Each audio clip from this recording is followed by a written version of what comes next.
here we are. I mean, we've made it almost to the end of the first week of coronavirus quarantine 2020. Da, da, da, da. It almost needs a news stinger there at the end, doesn't it? But I guess you're not supposed to call it the quarantine, right? It's the social distancing for you PC crowd. I don't care. I got my social distancer right here.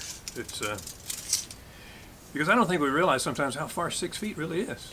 I mean, back when I was in school, it was 72 inches, and I guess even with Common Core math, it still is. So, got that. You can always say, "Hey, buddy, you're 5.5 feet away. You need to back off, or I'll call the coronavirus police." There is some good news, which I'll get to in a minute, but there are still people out there who are hoarding toilet paper, and I don't know why. Went to my local grocery store just yesterday, and this is what it looks like on the toilet paper aisle. Really? People? Seriously? What are you doing with all that toilet paper? I mean, I'm okay. I didn't need to buy any, because last week I went out and bought one pack. One pack. One of those 6 rolls equals 750 rolls, or whatever it is. I don't know. But I've still got some, and I've got some for the next several days. I'm okay. Now, that doesn't mean that just because I've got toilet paper that any of my neighbors who aren't hoarding toilet paper can come by and go, "Can I borrow a roll of toilet paper?" Because the answer to that is categorically no. No, you cannot borrow a roll of toilet paper. If I give you a roll of toilet paper, which I probably will do if I've got some to spare, you own the toilet paper, okay? It's not something I want you to give back to me in any form, all right? If you want to replace it with another brand new roll, 6 rolls equal 750 rolls, then okay. But for all of you neighbors who are out there hoarding toilet paper and causing the shelves to look like this, I've got a message for you. If the time comes when I do run out of toilet paper, if I do, I don't want you griping if you see me in my front yard doing this. Okay? And I don't want to have any homeowners association nastygrams going, "Mr. Trevette, we have to warn you, this neighborhood does not tolerate public nudity." Like, yeah, I know. Not like you haven't told me 3 times already. In more good news, which, I don't know, could be not so good news for some, they've closed the beaches in Florida. Yeah, the beaches are closed because I guess those spring breakers, you know those kids, they were down there having too much fun. Fun we're not allowed to have, apparently, because they're young. They don't think they'll get the coronavirus, but the problem is, if they get it, they can bring it back to old coots like me, okay?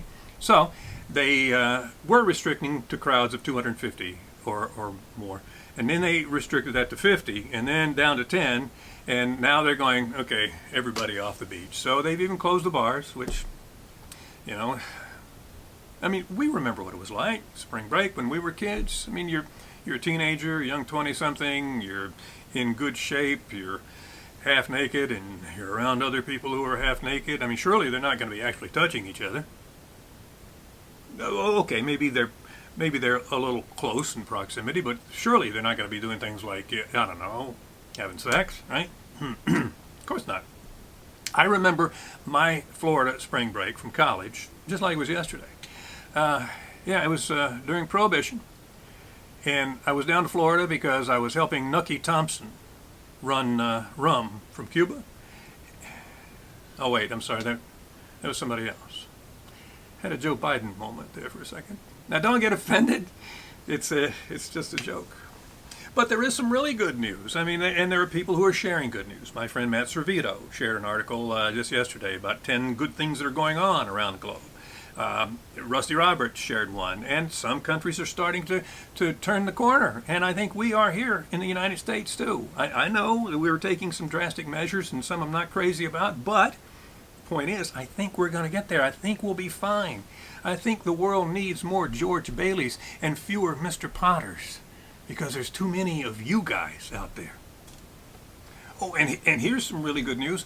The Georgia State Legislature just okayed the home delivery of beer and wine. Yes. See, now they're doing the right things. You see, if we can get toilet paper delivered, there'll be no reason to leave home, you know?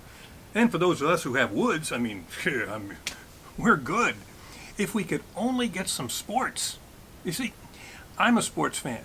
Now, all the sports have been canceled. I mean, we're talking about NCAA. NCAA's gone. So, I mean, by this time, I would be tearing up my brackets already, which means I'd have more toilet paper. NBA is gone. NHL is gone. Major League Baseball's gone. Major League Soccer's gone. NASCAR, golf. They're not even going to play the Masters in Augusta in April. They're not running the Kentucky Derby in May. I mean, I got so desperate to watch some kind of sport, I was watching cornhole.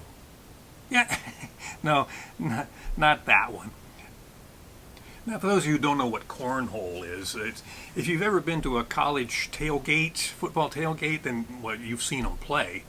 It's a game, I think, for guys and women who like to drink beer but find curling way too strenuous, okay?